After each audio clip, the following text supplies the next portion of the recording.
ಆಯ್ತು ಏನು ಇವತ್ತು ಸ್ಪೆಷಲ್ಲು? ಇವತ್ತಿನ ಸ್ಪೆಷಲ್ ಜೋಳದ ರೊಟ್ಟಿ.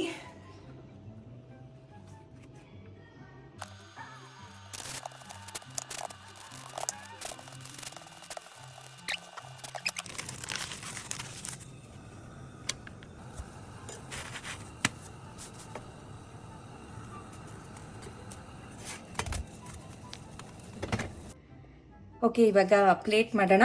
ಇದು ಆಲೂಗೆಡ್ಡೆ ಮತ್ತು ಕ್ಯಾಪ್ಸಿಕಮ್ ಸಬ್ಜಿ. ನನ್ನ ಫ್ರೆಂಡು ಪಲ್ಲು ಅಂತ ಹೇಳಿಬಿಟ್ಟು ಅವಳು ಹೇಳ್ಕೊಟ್ಟಿದ್ದು ಸಬ್ಜಿ.